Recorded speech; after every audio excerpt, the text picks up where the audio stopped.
195, Madame Louwagie.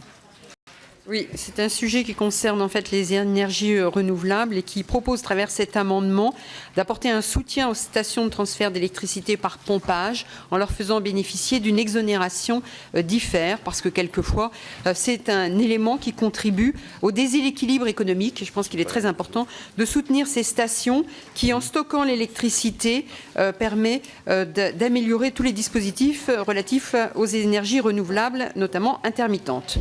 Monsieur le rapporteur.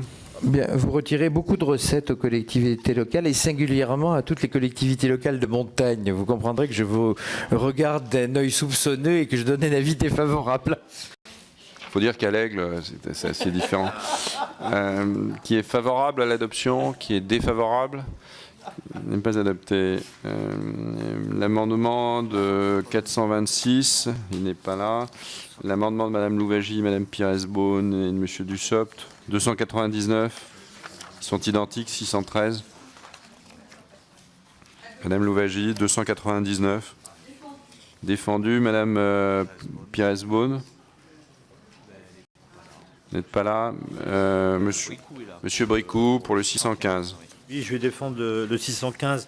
Cet amendement propose de modifier donc le 1 de l'article 1520 du CGI qui régit la TEOM afin de l'adapter aux évolutions et pratiques en matière de gestion des GC, parce qu'effectivement, ça pose des problèmes aux collectivités, des problèmes de sécurisation juridique, et ça génère des contentieux. Donc cet amendement vise à moderniser cet article 1520 du CGI pour une nouvelle version qui permettrait donc d'englober les dépenses de gestion des DGC, c'est beaucoup plus large, plutôt que les seules dépenses du service de collecte et de traitement. Par cette rédaction actualisée, les collectivités pourraient faire figurer dans l'annexe TEOM la totalité des charges pesant sur leur budget au titre de la gestion des déchets.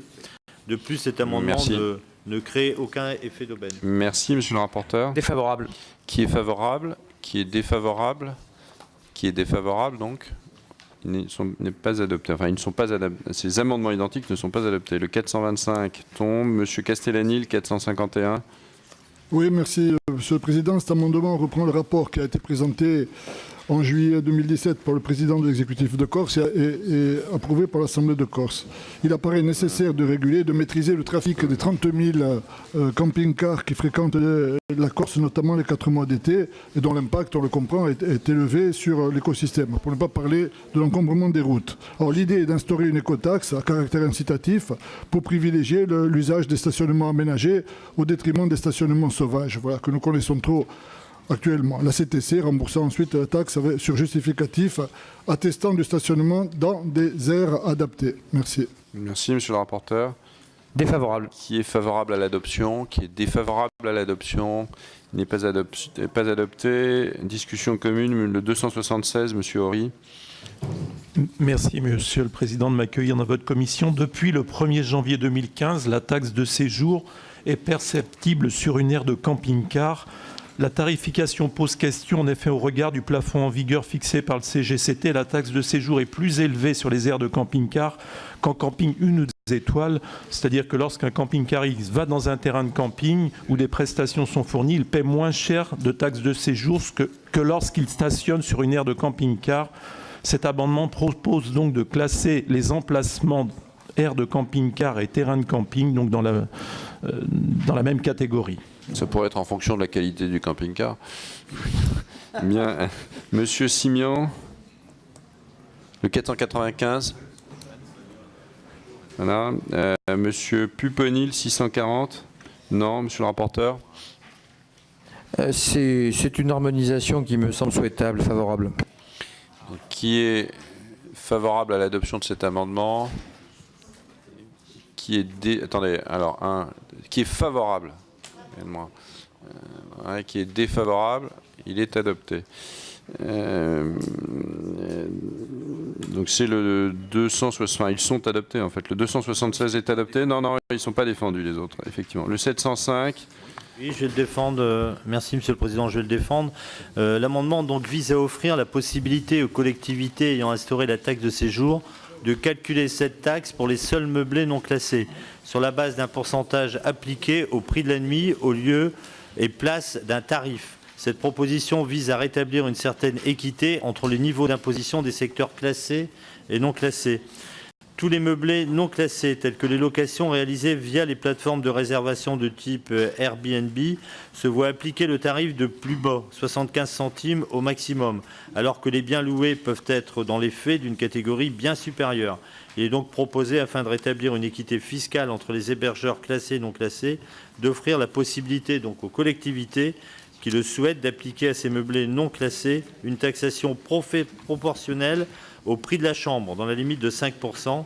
Ainsi, donc, la taxe de séjour acquittée serait bien pour ces établissements non classés proportionnelle à la qualité de l'hébergement. Merci, monsieur le rapporteur. Favorable, d'ailleurs il n'y a pas de plafond qui est prévu, donc ça pose problème. Qui est favorable? Qui est défavorable? Il n'est pas adopté. Le 704, monsieur Bricou. Oui, je défends également. La loi de finances de 2015 donc, a procédé à une réforme d'envergure sur la taxe de séjour. La possibilité aux plateformes Internet assurant un service de réservation ou de mise en relation en vue de la location d'hébergement de collecte de la taxe de séjour sur les habitations des propriétaires. Afin d'accompagner donc le développement de la location touristique par le biais de plateformes Internet et d'assurer la juste collecte de la taxe, le présent amendement vise à rendre automatique la collecte de la taxe de séjour pour ces plateformes qui sont intermédiaires de paiement à compter du 1er juillet 2019. Monsieur le rapporteur. Défavorable. Qui est favorable? Qui est défavorable? Il n'est pas adopté. 500, alors une série d'amendements en discussion commune.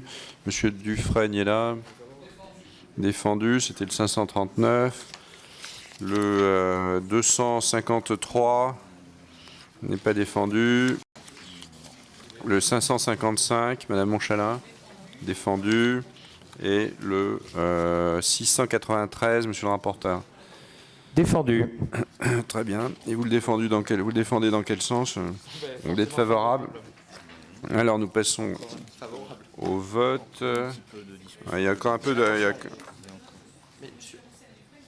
Non, mais c'est pas les mêmes. Non, ils sont en discussion. C'est une discussion commune. Mais il y a quand même encore d'autres... non, je les ai... 3 amendements identiques. Alors. 254, pas défendu. Madame de Montchalin, alors le 557. Juste pour expliquer un petit peu ce dont il est question, il y a 2 amendements. Un qui est sur la période jusqu'en 2021 et un qui ne s'applique qu'à l'année prochaine. Si nous pouvions voter tous celui qui s'applique sur 4 ans, nous gagnerons tous en efficacité pour éviter d'avoir ce débat tous les ans. Il s'agit de transcrire dans la loi une partie du contrat de plan État-région, un ajout qui a été fait au contrat de plan État-région pour s'assurer du bon financement des investissements, notamment sur les réseaux de RER par Île-de-France Mobilité, en alignant le versement transport dans les départements du Val-de-Marne et de Seine-Saint-Denis sur ceux de Paris et de la Petite Couronne. C'est une proposition qui a été faite entre donc l'État et la région en 2016, qui a été bien transcrit dans la loi l'année dernière, mais qui n'a pas fait suite dans sa transposition sur toutes les années de ce pacte. Nous proposons donc ici, par sincérité budgétaire, de nous assurer que la parole de l'État qui a été donnée soit bien appliquée. Le 695, Monsieur Giraud.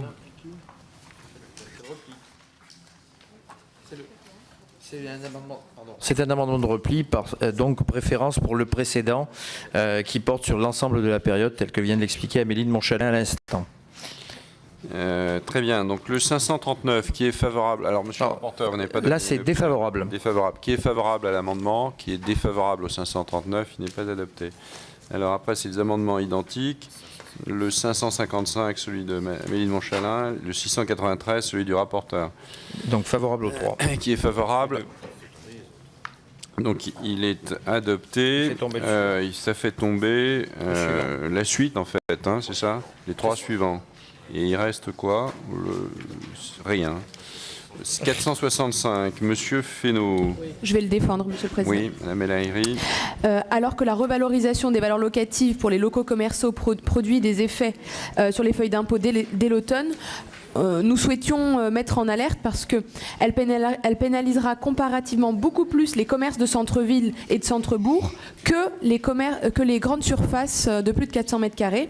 C'est pour ça que nous souhaitons vous proposer deux possibilités pour que le bloc communal puisse prendre en compte l'impact local de cette actualisation. Alors d'une part, la possibilité de prévoir un abattement sur la taxe foncière portant sur les locaux commerciaux pouvant aller jusqu'à 15%.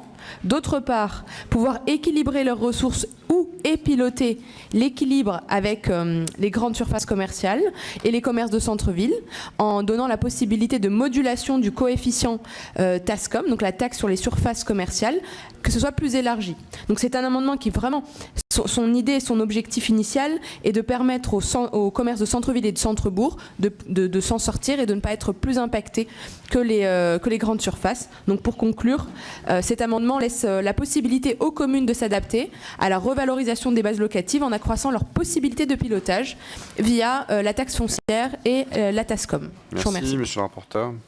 À titre personnel, je trouve que l'idée est extrêmement intéressante. Le problème, c'est que l'amendement ouvre deux facultés aux communes qui ne sont pas reliées juridiquement, ce qui nous pose un problème. Donc, moi, je vous inviterai volontiers à le retravailler et à le renégocier pour la séance, pour qu'on puisse voir dans quelle mesure celui-ci pourrait être éventuellement en faire l'objet d'un avis au moins de sagesse, mais dans l'immédiat, c'est défavorable.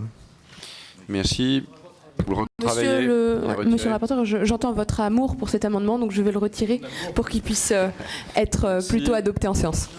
Merci beaucoup. On passe à l'article 46. Je vous propose de terminer l'article